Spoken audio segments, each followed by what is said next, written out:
আসসালামু আলাইকুম। এটিএন বাংলা সংবাদে সবাইকে স্বাগত জানাচ্ছি ফাতিহা শাফি। দেশের স্বাধীনতা ও সার্বভৌমত্ব রক্ষায় ৭ নভেম্বরের চেতনায় সকল জাতীয়তাবাদী শক্তিকে ঐক্যবদ্ধ হয়ে শক্তিশালী গণতন্ত্র বিনির্মাণ করার আহ্বান জানিয়েছেন বিএনপির ভারপ্রাপ্ত চেয়ারম্যান তারেক রহমান।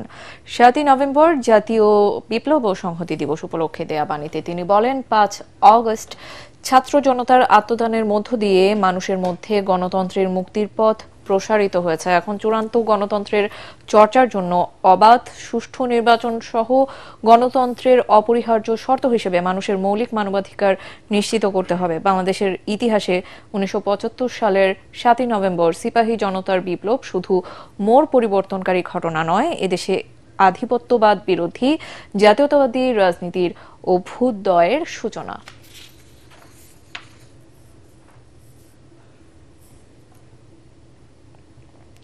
জনগণের স্বার্থ রক্ষায় ফেব্রুয়ারির নির্বাচন পেছানোর কোনো সুযোগ নেই। সব রাজনৈতিক দলকে সহযোগিতার আহ্বান জানিয়েছেন বিএনপির স্থায়ী কমিটির সদস্য খন্দকার মোশাররফ হোসেন। রাজধানীর একটি হোটেলে Tarique Rahman policy and politics বইয়ের মোড়ক উন্মোচন অনুষ্ঠানে তিনি একথা বলেন। এতে বিএনপির স্থায়ী কমিটির সদস্য আমির খসরু মাহমুদ চৌধুরী বলেন, সরকারের নয় মানুষের ক্ষমতায়নই তারেক রহমানের নীতি। বিএনপি অন্তর্ভুক্তিমূলক রাষ্ট্র গড়তে চায় বলে জানিয়েছেন। রাষ্ট্র সংস্কারের ৩১ দফার দেয়ার মাধ্যমে পরিবর্তনের রাজনীতির সূচনা করেন তারেক রহমান। নির্বাচন ছাড়া কোনো বিকল্প নাই। আজকে হোক কালকে হোক নির্বাচন হতে হবে। আর সবচাইতে নিরাপদ সময় হচ্ছে আগামী এই ফেব্রুয়ারির মধ্যে। পিছিয়ে যাওয়ার কোনো সুযোগ নাই এবং এই সময়ে আমাদেরকে নির্বাচন করতে হবে। তার জন্য আমরা শুধু পলিটিক্যাল পার্টির না, সকল জনগণের সহযোগিতা কামনা করি। ডিরেগুলেশন করে ডিলিবারেশন করে মানুষকে ক্ষমতায়ন করতে হবে, সরকারকে ক্ষমতায়ন না। This is a big step forward এবং আপনারা দেখবেন অনেক বড় বড় ডিরেগুলেশন করবে। জুলাই সনদ বাস্তবায়ন না হলে ১১ নভেম্বর ঢাকা চলো কর্মসূচি দেবে জামায়াত। এই ঘোষণা দিয়েছেন জামায়াতে ইসলামের নায়েবে আমির ডাক্তার সৈয়দ আব্দুল্লাহ মোহাম্মদ তাহের। গণভোট ও পিআর পদ্ধতিতে সংসদ নির্বাচন সহ ৫ দাবিতে প্রধান উপদেষ্টা ডক্টর মোহাম্মদ ইউনূসের কাছে স্মারকলিপি পেশ করার আগে রাজধানীর পুরানা পল্টন মোড়ে এই ঘোষণা দেন ডাক্তার তাহের। নির্বাচনের লেভেল প্লেইং ফিল্ড নিশ্চিত করতে প্রধান উপদেষ্টা ও প্রধান নির্বাচন কমিশনারের প্রতি আহ্বান জানান তিনি। এর আগে দাবি আদায়ে সকালে পল্টনে জামায়াতে ইসলামী সহ সমমনা ৮টি ইসলামী দলের নেতাকর্মীরা সমাবেশ করে। সেখান থেকে প্রধান উপদেষ্টার বাসভবন যমুনা অভিমুখে যাত্রা করেন তারা। পরে ৮ দলের প্রতিনিধিরা সরকারের প্রতিনিধির কাছে স্মারকলিপি জমা দেন।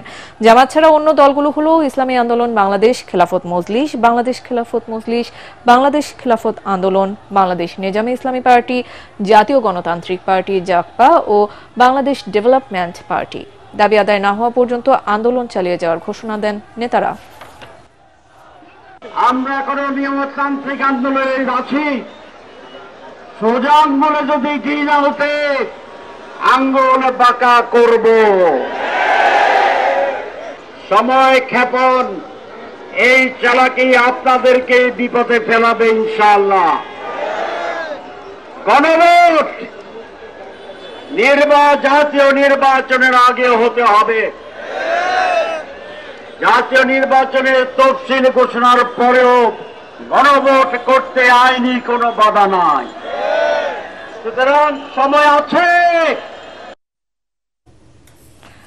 গণতন্ত্র হচ্ছে কোহিনূর হীরার মতো মূল্যবান, যেটাকে রক্ষার জন্য দূরদর্শী ও সতর্ক থাকা প্রয়োজন। আর সুষ্ঠু ও নিরপেক্ষ নির্বাচন ছাড়া এই গণতন্ত্র অর্থহীন বলে রিভিউ শুনানিতে যুক্তি তুলে ধরেছেন অ্যাটর্নি জেনারেল মোহাম্মদ আসাদুজ্জামান। প্রধান বিচারপতি সৈয়দ রেফাত আহমেদের নেতৃত্বাধীন ৭ বিচারপতির বেঞ্চে তত্ত্বাবধায়ক সরকার ব্যবস্থা ফেরাতে ৯ম দিনের শুনানিতে এসব কথা বলেন অ্যাটর্নি জেনারেল। তিনি আরো বলেন, তত্ত্বাবধায়ক সরকার ব্যবস্থা বাতিল করার ফলে বিগত নির্বাচনে ভোট হয়েছে একতরফা, ধ্বংস হয় জবাবদিহিতা, ভেঙে পড়ে আমলাতন্ত্র ও আইনের শাসন। আওয়ামী লীগ সরকারের সময় ২০১১ সালে সংবিধানের ত্রয়োদশ সংশোধনী বাতিল করে দেয়া আপিল বিভাগের রায়ের বিরুদ্ধে রিভিউ আবেদন করে বিএনপি জামায়াত সহ ৫ পক্ষের ৯ জন ব্যক্তি। গতকাল তাদের আইনজীবীদের শুনানি শেষে শুনানি শুরু করে রাষ্ট্রপক্ষ। পরবর্তী শুনানি আগামী মঙ্গলবার। সরকার প্রধান যখন 5ই আগস্ট পালিয়ে যায়,